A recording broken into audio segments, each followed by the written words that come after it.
சொல்ல சொல்ல இனிக்குதம்மா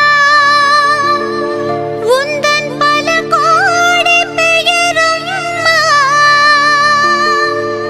அள்ள அள்ள குறையாதம்மா உம் அற்புதங்களும் புதுமைகளும். அன்னை வேளாங்கண்ணி தாயே, உம் பெயர் சொல்லி அழைக்கிறோம், உம் புதுமை